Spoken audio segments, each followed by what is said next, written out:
welcome to our Superstonk AMA. We have Finley and Quinn Mulligan from the Apes Together Strong Documentary. Thank you for joining us today. We also have Crybad, one of our Superstonk mod here. We have Nick, one of our Superstonk community members, and we also have Leslie, one of our Superstonk members, joining us today. So thank you everyone for being here. Could you tell us a little bit about your backgrounds? Yeah, for you guys?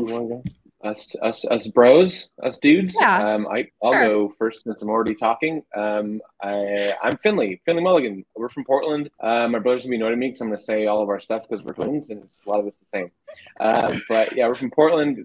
Just a couple of dudes that love art and beer and Portlandy things. We didn't have a whole lot growing up, and we turned to music and movies that we were pretty much raised on. Played a lot of music together as kids, and then I kind of veered off into film. My brother veered off into music, and now we kind of came back together as COVID hit to make this thing when all this popped up. But generally, filmmakers and like a good time and walks on the beach. Nice. That's all right. That's all correct. That's all the things that happens. Did you want to add anything to that? No, it really kind of covers it. He got it all. He's a really cute dog named Gordon. Yeah, well, okay, I would say that my brother worked for Leica Studios for a long time. So he has a long film background with some pretty serious time in a big studio. That's pretty cool. It's a good background. What about you, though? You're a good guy. My brother's an amazing musician. He's done, I dared him to do 12 albums in a year once, and then he did it, and it was kind of insane. So no self-promotion, but Spotify is a place where music exists, and you know his name. Nice. All right. So I guess let's start with Amazon. So what happened with Amazon? I know it was supposed to come out on the 5th. So what even happened? Do we want to do intros for the other folks first? Or did I misunderstand? Am I being a total donut here? Hey, you guys are the media experts. Yeah, right? You tell me. Like, yeah, I'm just some old lady who types things on the computer. So nice. What about you, Nick? Okay. What's your deal? I'm Nick. Yeah, I'm a media professional too. Been in a lot of multimedia, advertising, commercials, film, TV, audio, pretty much everything. Worked for big companies, small companies, helping companies transition from like analog setups to digital setups and like improving processes, things like that. Nice. All of it. Yeah. That's a lot. Yeah, it is a lot. So yeah, Amazon, bro. You want to start with this one? Yeah, sure. First off, thanks for doing the AMA. We're super stoked to be here. Superstonk's been our home since it started in the Great Migration. So it's nice to be here. And what was going to be our release date, which we can get into, we picked Superstonk because this is home for us and we wouldn't want to be elsewhere. So thank you. Amazon. So when we were just trying to figure out our distribution strategy for the film, our main goal was get this into as many eyeballs and living rooms as humanly possible, right? And Amazon has 200 million daily users that could potentially watch a film if it gets in front of their faces. So the way that their algorithm works is the more people that get in there and buy or rent your film in the first X amount of time, the more likely it is for them to shove your film in front of people who wouldn't discover it elsewise. I think that's a word. So then it goes into their carousels for documentary or whatever, depending on how well it does on the outset. So the idea was we start there, get all the normal people seeing the film, hopefully, if people come in, and then we'll open it up to other things like iTunes, Vimeo, which is now available on Vimeo. But instead of June 5th, which was our release date, the intermediary company in between us and Amazon made a mistake, a pretty bad mistake, and ended up releasing the film 2 weeks early. And for a little indie film, that is straight up catastrophic. It's we have 2 weeks of marketing and PR and whatever, and reviews and articles and all this kind of stuff that we gear toward June 5th. And the idea is to build this groundswell. We had a bunch of clips that we're going to release kind of building up and really ramp it up in that last week. So if you follow us on Twitter at all, you probably saw things start to pepper in there recently. And then woke up in the morning, And some guy's like, "Oh, it's out." And I was like, "What? What are you talking about?" And then called my brother and like, "Holy fuck, the movie's out. What?" So part of us is super excited. I was so confused. It's like, what do you mean the movie's out? Doesn't make sense. Yeah. Yeah. I'll also say that we like decided on this strategy like months ago. And the ball was already rolling to get it on, these platforms at these times and what the whole plan was. So long before that, picture of that Bezos F1 and picture of Bezos and Kenny totally. Boy. But so it is what it is, but it's also available on Vimeo, as my brother said, and it'll be available on Amazon or on iTunes as well. And we're looking at some other options too that we can't get into yet. There may be another layer to our distribution strategy. That was actually going to be one of my questions. I saw that Nathan Ello reached out to you, and okay. Who? I don't know what you're talking about. Okay. But we do, there's a lot of exciting things we have planned, and a lot of stuff that was supposed to happen on the 5th, right? Like we were supposed to have a very small window where it's just on Amazon, and then it was going to go out, and our backers were supposed to get the films at the same time. And we were supposed to have a screening party, all these things that were supposed to make our backers feel good and excited, kind of just crashed in on itself when they popped it open too early. So now we're kind of playing catch up. And one of the worst things that happened with all this is piracy just went nuts. And for us, for a little indie film, you're not hurting Amazon. You're hurting this crowdfunded community film that we built out of nothing. And literally worked for 2 years and put everything we've got into. So it's really disheartening to see how much of that and how people are so cool with it. Well, anyway, I don't want to get on soapbox about piracy the whole time. It's we've all done it, but we're not Marvel, Yeah. I mean, honestly, the second that you told me that it was out by mistake, I searched it and I was like, must buy this right now before they fix it.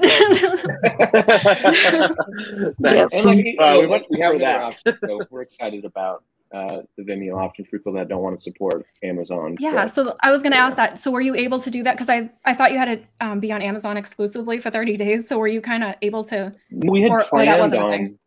No, sorry. I'm stepping all over you. The poor transcription. We had planned on deliberately having it on Amazon first to try to get the algorithm to shove the film in front of as many faces as possible. Because in many ways, this film is hopefully something that people can hold up and say, this is what happened. We want you all to know. I don't have to explain it over dinner at Christmas anymore. Just watch this movie. So we want as many people who aren't in this little corner of the internet to see the film as possible. So we always wanted to open it there first and to try to get into those households. But the window now it's all screwed up and we have to figure out how to kind of pivot. And in our international is another big reason why the Vimeo link is now up too, because our international thing was supposed to happen much sooner as well. So they needed an option. So hence opening up Vimeo and the reaction, we're a little indie production, so we can be pretty nimble and it's not a big apparatus. So we were glad we could get that up and running as soon as possible. Yeah. Nice. I just have a couple questions from the community about the money that you got for it, basically. Okay, so as this documentary seems geared toward the collective efforts of what apes are accomplishing, what was your process to verify that information you used in your film wasn't compromised by corporate interests for those in the financial sector? I mean, our investors didn't even have control over what we put in the film. So certainly not the crowdfund as much as we appreciate them. In fact, the crowdfund probably, by way of how we communicated with everybody, probably had more influence, to be honest. But the question, I'm just kind of reading it now. How do you verify that the information you used in your film wasn't compromised by corporate interests? Yeah, and I think for us, a lot of it's just legwork. We hit the books hard, and everything that people said in interviews or whatever, we just kind of dug in and verified, and then had other people verify. We had a lot of background interviews that aren't in the film, or people that didn't want to be public but wanted to help, that were super helpful and knew what they were talking about. So it's just a lot of us trusting our gut, finding good people, and doing the homework.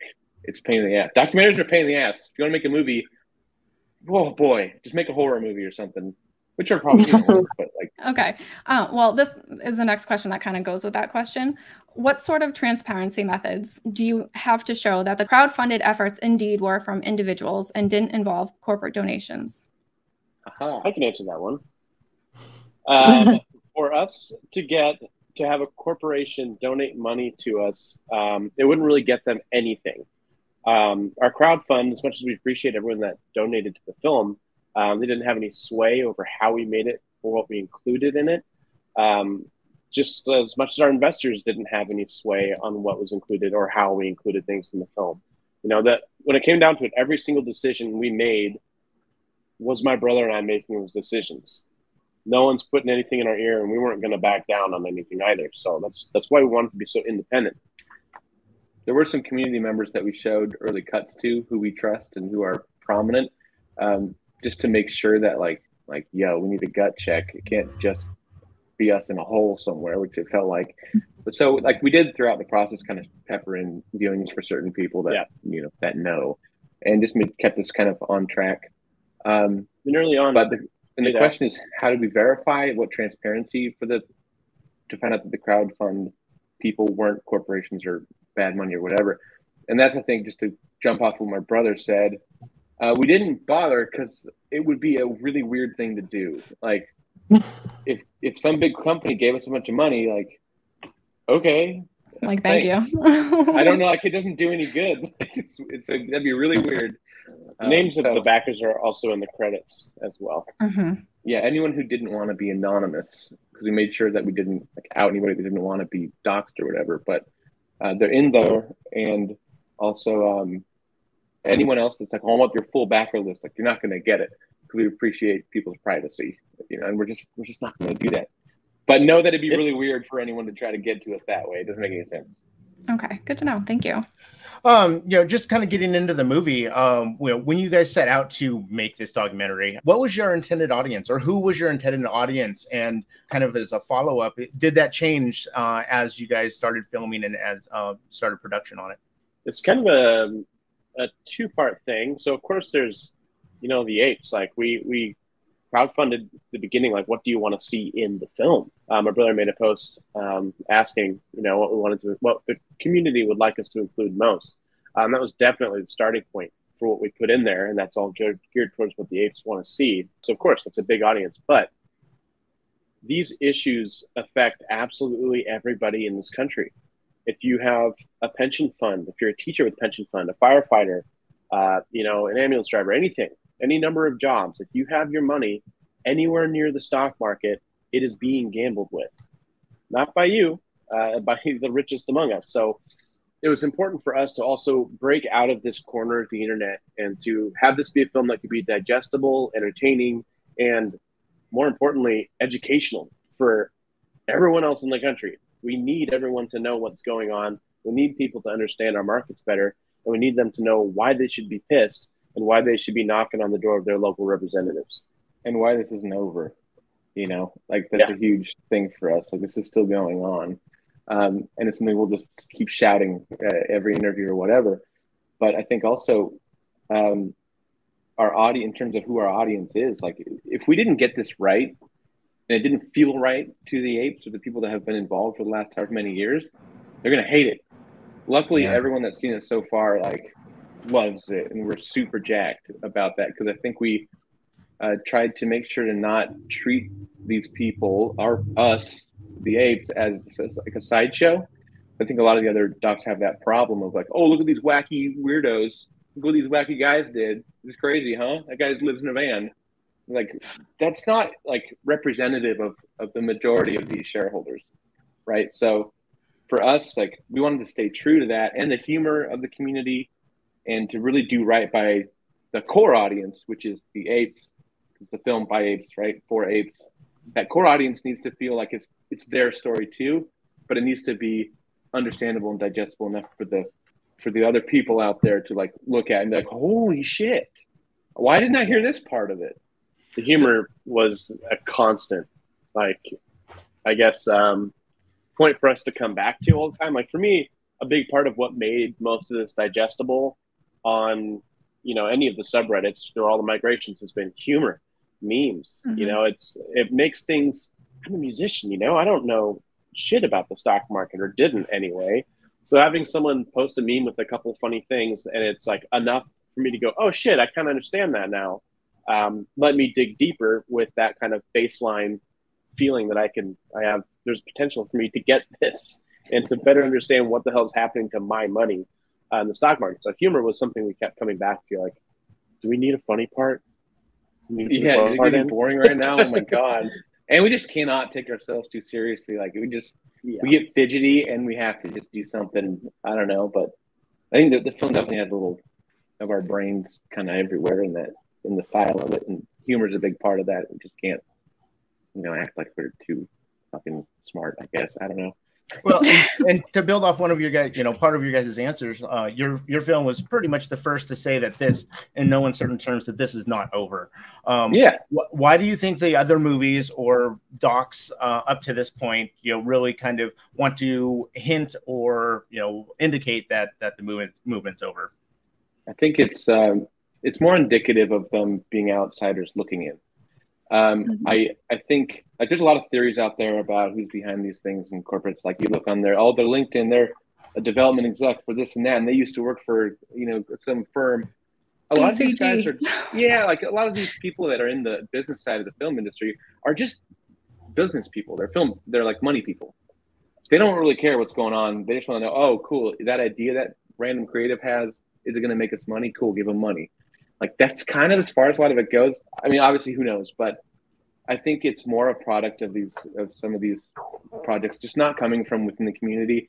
And maybe some of them are trying to do a good job, but like unless you're in it, like we are, you're going to miss things like that, and you're going to miss what's important to the community because you're not living it. You don't know what it's like. You don't know the history, and you can't weed out the bullshit. So they kind of dip their toes in, get a surface level understanding of what's happening, find the fun carnival shit, and then they mush it together in a giant glorified YouTube video. Yeah, I mean, I think that's why a lot of them came out so quickly too. Mm-hmm. Like without knowing what this community's been trying to dig up and uncover, it might be easy to see the more surface level things that are a little sideshowy or a couple of them do touch on some good things, but again, pretty surface level, and it treats it like a one, singular moment. So you can kind of see, like, if they have a quick deadline turnaround trying to be the first one out to make the most money, it's going to be surface level. I mean, there's 5 other films, I think, and it was a race for everyone to get there first, to get their distribution deals first. And early on, we decided, we don't have a corporate overlord or whatever. We're going to do this right, even if we're not first to the finish line. I wish we were, hell yeah, but it's just not the way it's going to happen. And for so long, like you're also kind of waiting for that happy ending. So there's like this kind of back and forth when you're documenting an ongoing thing where you're like, okay, this narrative that I've chosen, is there enough of it to tell the story we set out to tell or not? And so that, I think we'll touch on that later, but that's it was an important consideration too. Anyway, I think they're just too removed to get it right. How would you rate those other GME documentaries? I mean, we want to call them specifics. Like, it's so hard to make a movie, and we don't know what their production was like, and we don't know what they ran into or whatever. One of them was really bad. But like, and not just like bad filmmaking or whatever. It's just like they missed the mark in a way that was, I think, offensive to the people that are actually a part of this thing, and like we tried to treat our interviewees with respect and admiration for what they're doing because we're going through it too. And we do actually admire all of you that are still fighting for this stuff. So I think that's where we have a leg up, but like, I don't want to call people out specifically because it doesn't do much good. Can you guys answer who your favorite interview was? Oh man. Oh, there's Gordon. You might recognize him from the movie. Hey, bud. Favorite. Go ahead, bro. That's a tough question to answer. They're all so unique. Also, don't make anyone sad. Well, okay, let's get away from favoritism and how about the most memorable or the most unique experience as far as interviewing went? Oh man, they're like everyone's got their own cool, unique thing that we got out of it, right? Like totally. Mark Cahotis, we didn't know what we were going to get, and what we got, we're like, this is a great interview. When we interviewed Dr. T, it's just like what she knows about settlement and clearance, like is super fascinating. And just listening to it all coming from her, the full interview has a lot in there that I wish we could keep, but like can't fit everything. Lauer just like talking to that dude about what he knows is like, man, I had to research so hard just to interview him. You know, it's like, oh my god, like so nervous talking to Chat GPT, but like 30 years in the future is crazy. You could ask him anything, and he's like, "Well, let me just give you a quick fucking history of absolutely everything to do with it." Yeah, it was awesome, amazing. Yeah. So like everyone's got their high points and low points. Jay Brown was like a force to speak to and talk to and to interview, and he was like showing us like around the town that he lives in, and like it's all about his upbringing. He speaks with such passion. So that's kind of the other. You get the Lauers of the world, who's very passionate, but in like an analytical kind of way. And then you have Jay Brown, who's just like all heart, you know. And we're so happy to have Farm. Just so fun to hang out. Oh, guys, such a good. I know, but Farm seems like so much fun. He is so much fun.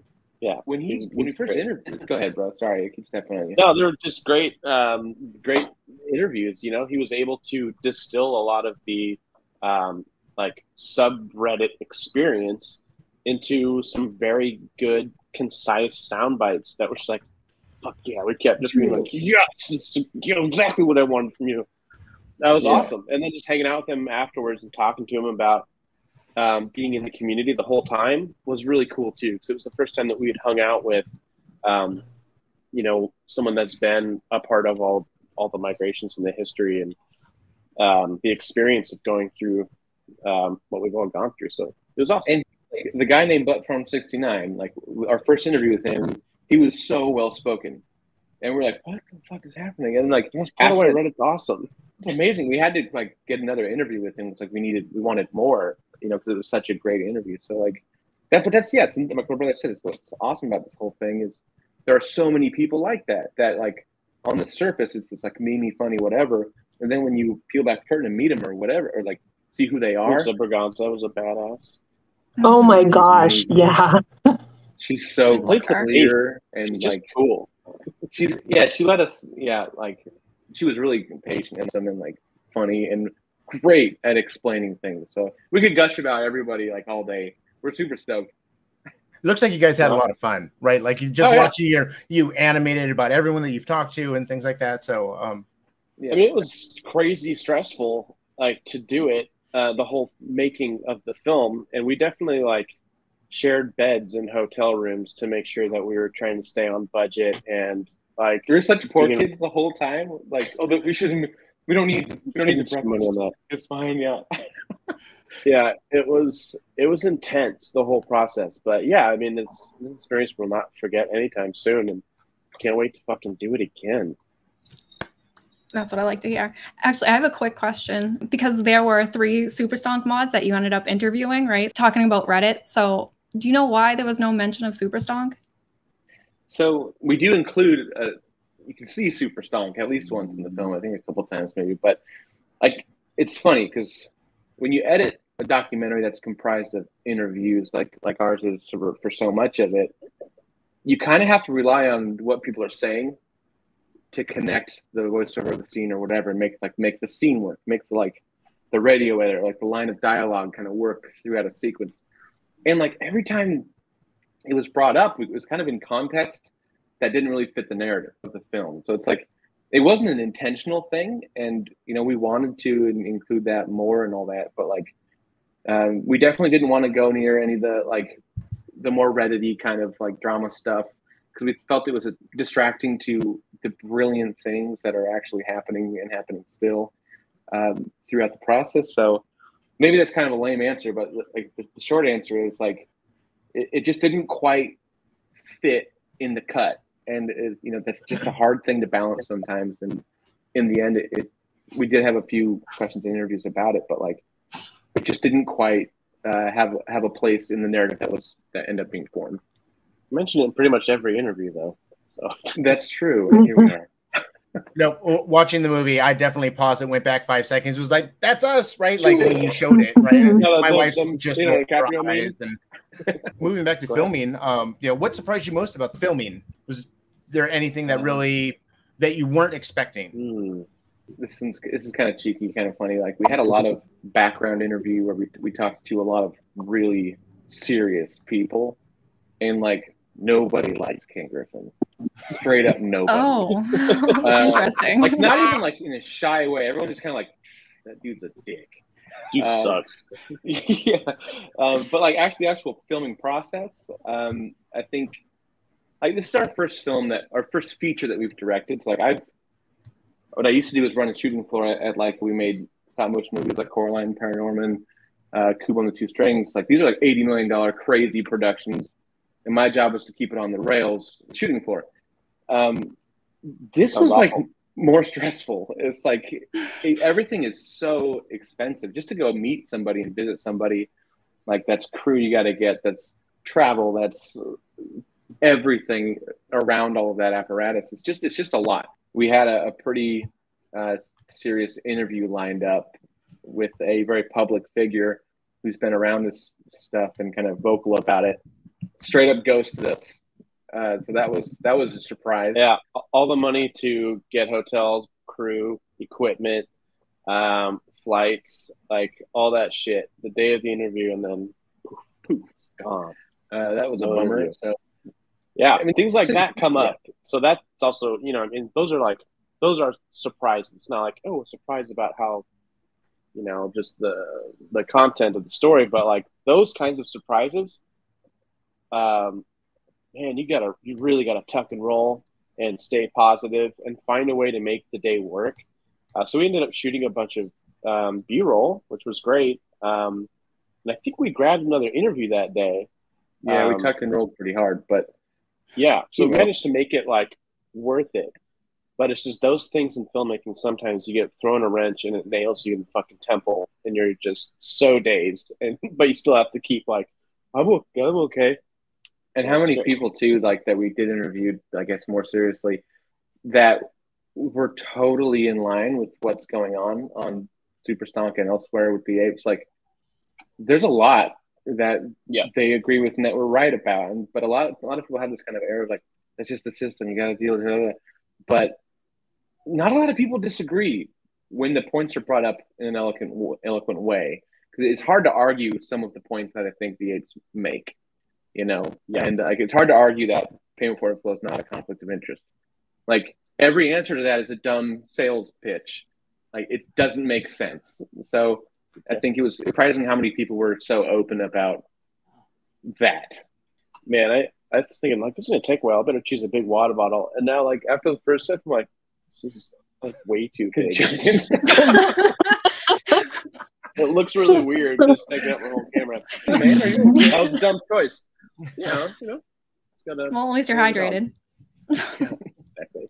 Well, was there anything that that you guys had to cut that you wish you could have included?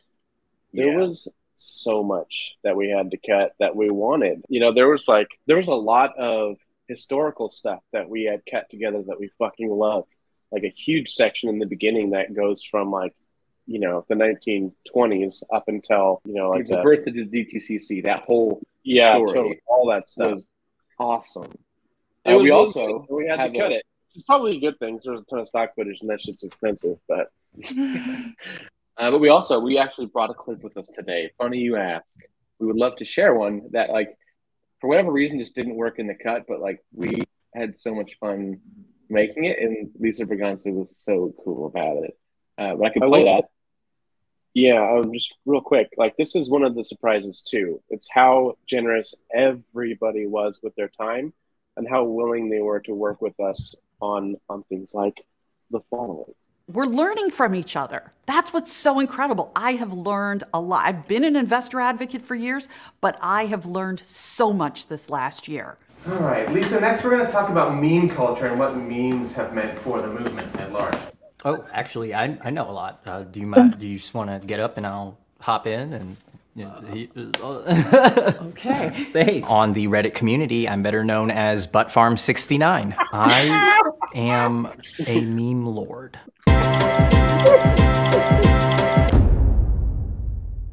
Anyway, that's I it. love that. Like that. That's a great example of how cool Lisa is. Yeah, she sat there like did it like over and over and was awesome. Yeah. There's a ton of stuff like that. Like we actually filmed a bunch of like slow-mo shit for MOAS, like keyboards flying and like stoked and like throwing our like beers and stuff. Like we have all this footage that we're kind of like ready to go with in case shit popped off, you know? So it's just a lot of comedic stuff and just things that just didn't quite make the cut. And there's even some like a lot of the interviews. That's the biggest thing. Is, man, there's a lot of good stuff that hopefully we'll find a way to share. Is there going to be a type of director's cut or some way to see the outtakes or things that hit the cutting room floor? We're working on that. Yeah, nice. That is something that we are thinking about. Yeah, it'll be neat. I would love to see like a blooper reel. That would be great. It'll just be us being stupid and dumb-dumb and giggling a lot. Like, a lot. Yeah. You guys are entertaining being stupid and dumb-dumb. So I mean, nice, cool. Yes. Nailed it. Lisa is awesome, by the way. Like Lisa, when I talked to her, I actually sent her the post that I made about direct registering. She really read it, and she really told me, like, she was like, "Oh, I will direct register then." It's amazing, but I guess again, that's part of what this film is for, right? Like a lot of what we're fighting for are these very niche topics that I know. I think we're lucky are niche topics because it creates this super sharp spear tip in front of all of us, right? Like you have like Occupy Wall Street, and it's like, oh, this big kind of vague Wall Street's bad, that thing hurt all of us. But this is, these specific like 5 mechanics are hurting all of us, and we're all pissed about it. So I think that's another valuable part to all of this, and hopefully about the film is people can, again, use it like a badge of honor, a calling card, or whatever to be like, hey, grandma, check this out, okay? Just, I know you think I'm crazy, but watch it, you know? Hey, Dad, I know it sounds dumb trying to explain this a million times, but just, I'm not. Watch it. Not investing. Yeah. So Anywho. we're doing something new this AMA. We've invited some community members in to ask some questions, and Leslie, a community member, has a question or two for you guys. So I think you guys already covered kind of what I was asking, but I want to go into it a little more deeply because one of the first things that struck me about the documentary, like within the first, 15 minutes, was just how people-centric it is and how you showed real heart and soul and it was both heartbreaking and heartwarming and all that stuff. And then the night of the, like, when you got the surprise release and everything, you tweeted, this is about the fucking people, right? And I mean, that hit me, but I want to hear you explain what that means and what the people meant to you, especially in this time, of the world and everything, and how important that is. Yeah. I mean, we have a story that's similar to like almost everyone we talk to. We asked them why they're holding, and the vast majority said they wanted to help their moms, like word for word. They want to help their families. They want to make sure that they can have their children grow up in a way that's, much easier to be productive than the life that they had growing up. So yeah, like the human story, it was compelling. So it's also familiar. It's my brother and I grew up without a lot. Like our mom worked 2 jobs and put herself through college to raise us by herself. We had a great family surrounding us, helpful, but it wasn't always easy. So seeing so many people say the same thing, like they're hoping that they can make life-changing money to just get the basic bare minimum. One person can't afford an apartment and, just even by themselves, let alone support a family on one full-time job. Like that's nuts. Anyone with a full-time job should be able to afford a place to live and food. So yeah, and when it comes down to it, we're also storytellers. So of course the human story was important to us, and it really struck a nerve with us, and made us more, I guess, dug in wanting to do something about what's happening. I get more pissed when I see that there are more families struggling, and they had, an opportunity to possibly make things a little better for themselves, and someone very rich and powerful just decided, yeah, I'm not gonna let them do it. Fuck you, actually. Yeah, I think for me, it's I mean, you look at when this kind of started in the pandemic, and for the first time in many of these people's lives, they had a chance to stop grinding for just a second and to be like, okay, maybe I'll learn about finance a little bit. You know, maybe I'll kind of reorganize my life, maybe figure out what I want to do. So not having to work 3 jobs all of a sudden.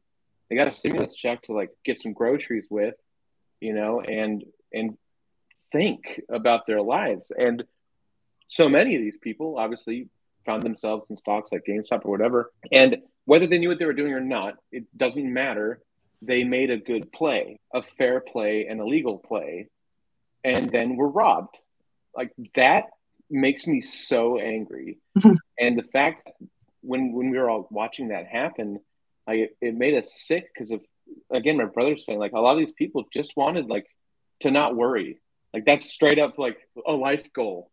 And that's insane that we've come to that point in our society. And like I was thinking about our mom, like it makes me emotional because it's like it's something that we've seen firsthand, and a lot of people are going through themselves. But to watch these people get robbed the way that they did hit us pretty hard in the moment. But then also what hit us harder was watching everybody stop and say, you know what, fuck you, not this time. We're going to figure this out.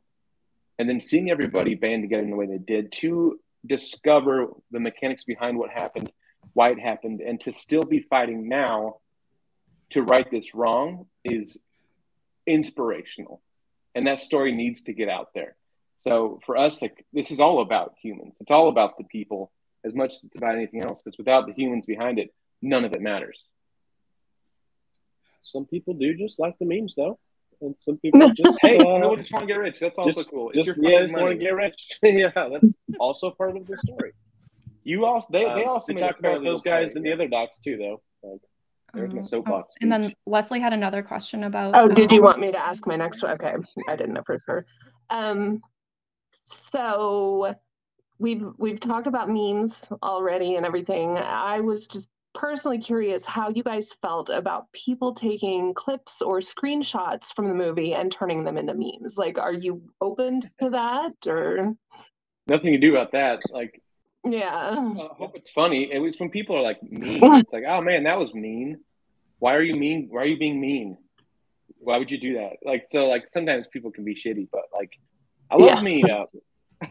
Memes are great. You know, just don't post like a fucking huge ass clip of the movie. Don't post the ending, please. That'd be great. Yeah, please don't post the ending. But yeah, oh yeah, memes are great. GIFs, fuck yeah. Good to know. Get for it. Shit's fun. Nice. Well, it seemed like you left it open-ended. So does that mean you guys are open to a part 2?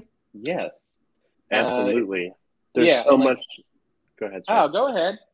Oh, there's so much that we, you have to make it a cohesive, entertaining, complete story. So like we said earlier, some stuff does end up on the cutting room floor.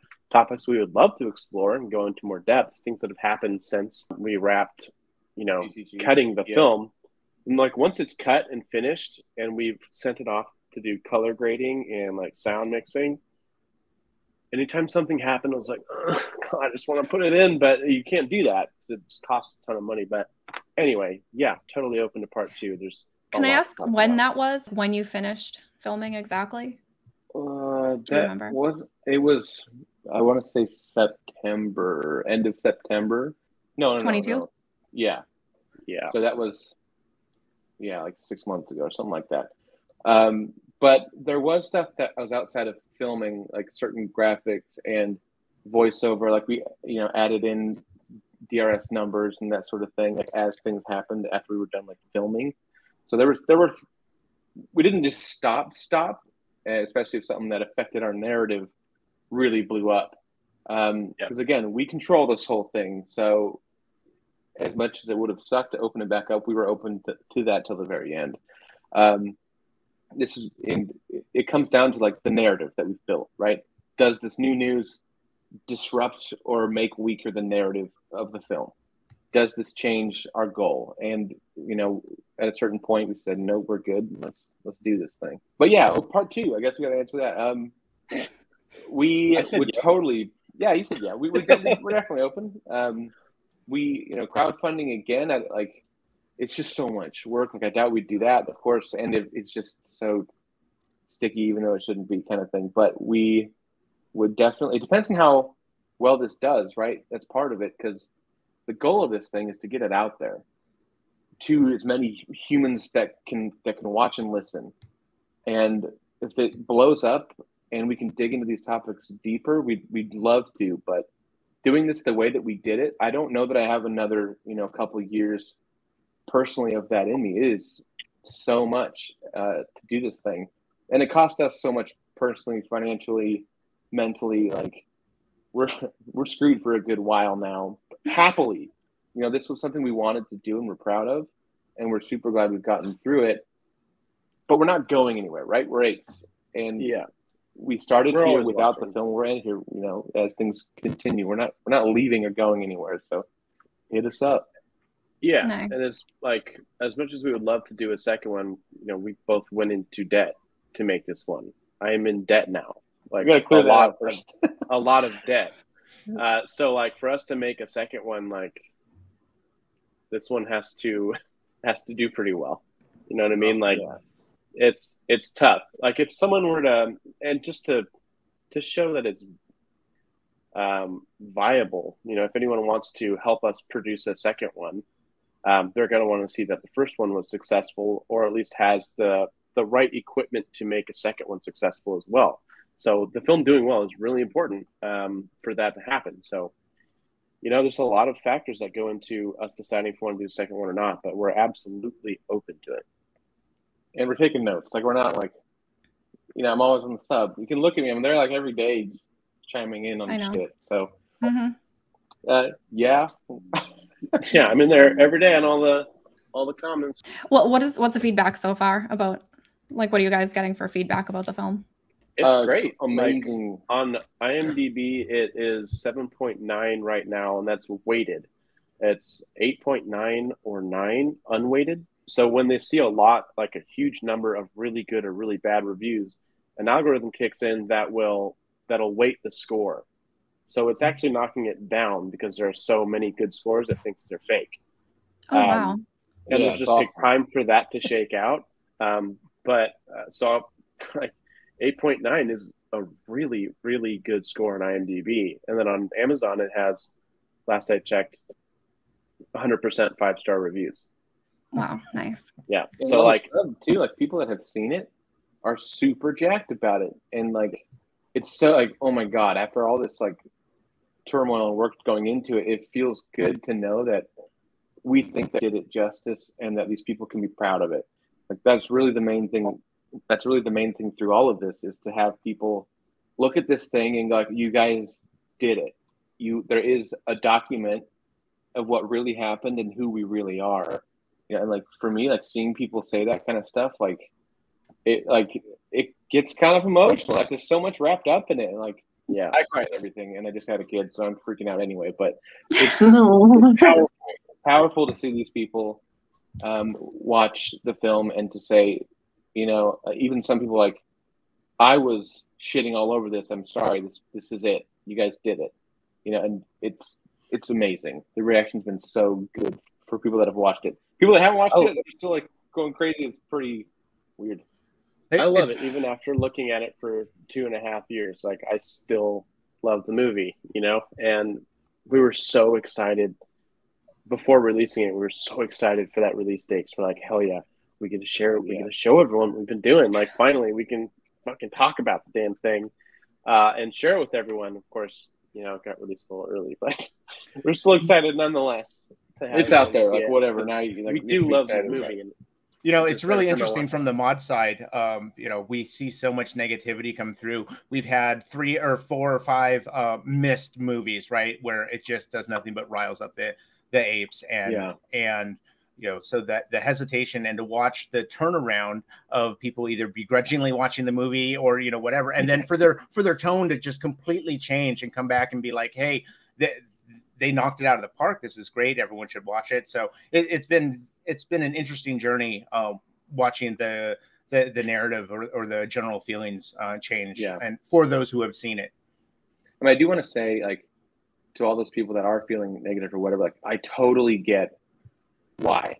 the other films, if I, you know, like, and again, I want to be, just don't want to shit all over them, like whatever, but like, I get why you might see another film, especially if you don't know who we are or how long we've been here, and think, great, more people coming in here and trying to profit off of what we're doing.